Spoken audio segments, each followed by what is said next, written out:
And so that's and then with a little hint, the last one, politically, he also was advancing what we call a proposed legislation to free the slaves. That slavery as a law in the Roman Empire is not good. It's okay, to remain a slave and be proud that you are a slave. At the moment that you were born again, you are born again as a slave. That's okay.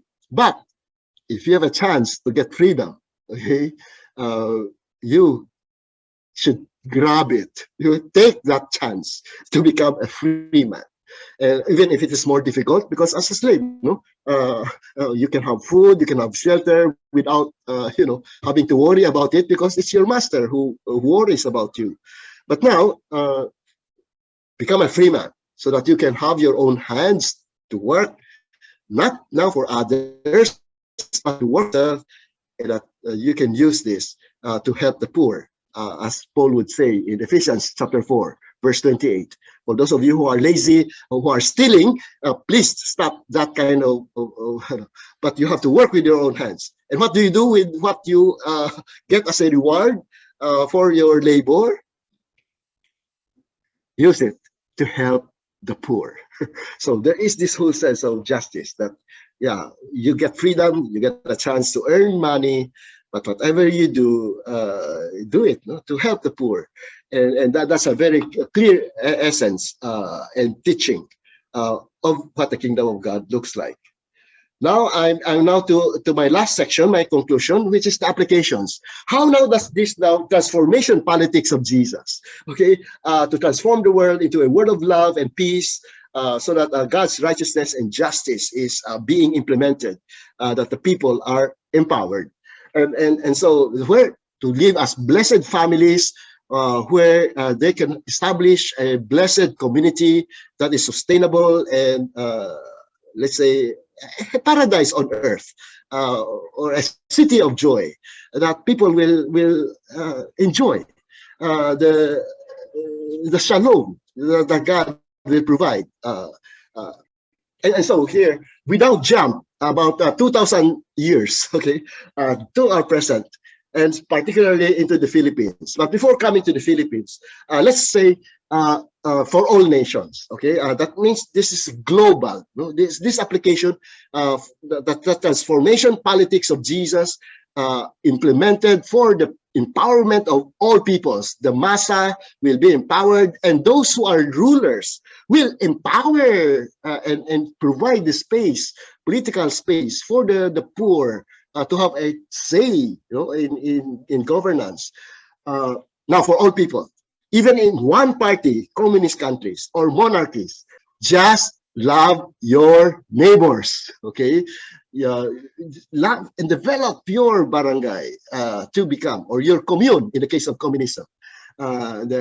In communism, they have already implemented the socialist ideals that everyone will have their own land, they will have their own house, every citizen will be provided for. As long as they pay tax, it's okay. The government will see to it that they will have a good commune in Israel, a good kibbutz to live with, so that they can partake of the harvest, not just of their own family, but of the community, okay, where they share their goods together and farm together, or go into weaving together. But that is loving your neighbor, not just in words, but really in deeds. And through that, you actually are making disciples.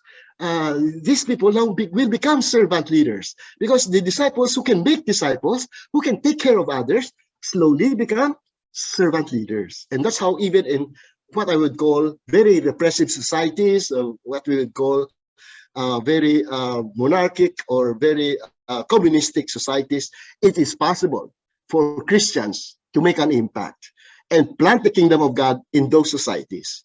And that's what the house church movement in China has done.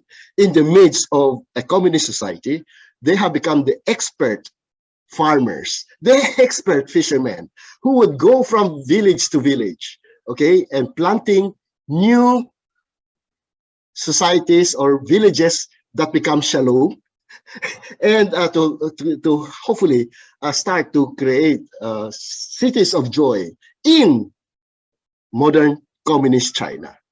It can be done, but that I would like to put it down so that the Bible is relevant even for places where Christians are being persecuted, and often both those persecutions are not necessary. You can ask me why, but for those who are really living according to the law of righteousness, according to the kingdom of Shalom, we can do that even in under very repressive contexts.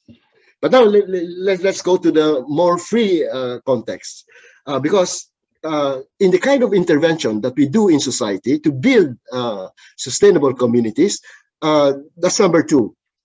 We have to develop that barangay or that commune or that kibbutz, into a economic development arm.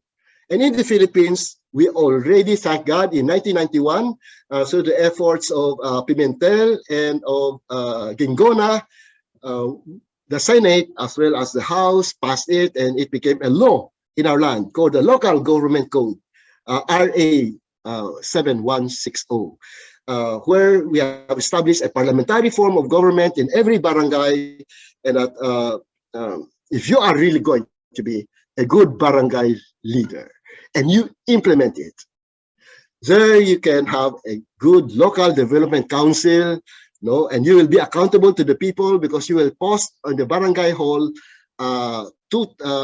quarterly reports of your financial. There is transparency required, in the local government code, that the barangay leaders need to post it there, and the leader is not called a kapitan. The barangay leader is called a chairman. He's a chairman of a number of kagawad, and any of those kagawad can actually also function as a chairman if the chairman is absent, or is sick. The kagawads actually are fellow elders of the village, of the barangay. And so if we can only implement that, it will be wonderful. However, in the Philippines, you can remain poor, just because you're a farmer or a fisherman, you can be very industrious, but until you go into business together with others. We have, in many of our NGOs, we have started to help farmers and fishermen become richer, and become the micro-entrepreneur. Okay lang. Pero, ilan lang ang yumayaman. Hindi ang buong purpurok. Hindi ang buong barangay. And so, I have now started a movement to really say, in a capitalistic market economy, we need to have co-ops. We have to help the poor form into co-ops so that they together can go into business together with their own little capital, and the government should help subsidize or at least double whatever capital they have, and help them to go into a journey, entrepreneurial journey, to become rich, to become not just trapped in being a sakada all their life, from one generation to another. They never get to have a piece of land. They never get to have a little, carabao, or to have a tractor. So, but hopefully through a co-op, each farmer and through every fisherman, they can start buying their own tools of production, and they will be able to see to it that they can get out of poverty together, with or without the help of government or the help of private sector. Pero preferably, we can fast track their empowerment and their development through what they call wise, there's a partnership with the co-ops that are formed. But anyway, let me go to the last slide that I have, and that is there's a number 3. In the multi-party democracy, we need to have practice prophetic participation. In the language of Cardinal Sin, that's Catholic, he talked about under martial law, he used critical collaboration, with Marcos. And but for us, as evangelicals, I would say say that let us start to popularize the concept of prophetic participation. Now that we participate, in the governance of the barangay first, and then there develop the servant leaders that we can now become the leaders of co-ops and the leaders of the local development council that will become the kagawads, and then the more effective barangay chairman.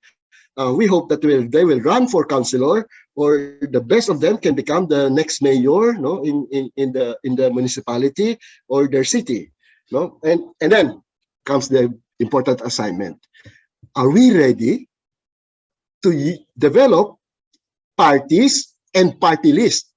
Party lists are the NGOs, and we know that there have been Sibak, there have been Buhay and others who are Christians, who have they offered their NGO, Append, and Aral and others that I'm familiar with, who have really taken a seat, in our Congress. They became congressmen, and even now Brother Eddie is a deputy speaker, in the Patasan, mainly because he is there as a Sibak representative, party list. So now, whether he's a servant leader or not, we have to really think. Okay, we need to have parties and party lists so that we can take positions of governance, so that we have our own people to situate that we can fix better legislation, and we can have better people in the cabinet and in the undersecretaries, as well as in the bureaucracy of the government, who are truly servant leaders. And so that I offer to you as something that I have done personally. I have co-founded in 2004 the party called Kapatiran. We have a very clear assignment on our side. We are looking for righteous leaders who will be servant leaders, proven, okay, in the LGUs, who now have a calling to run for higher positions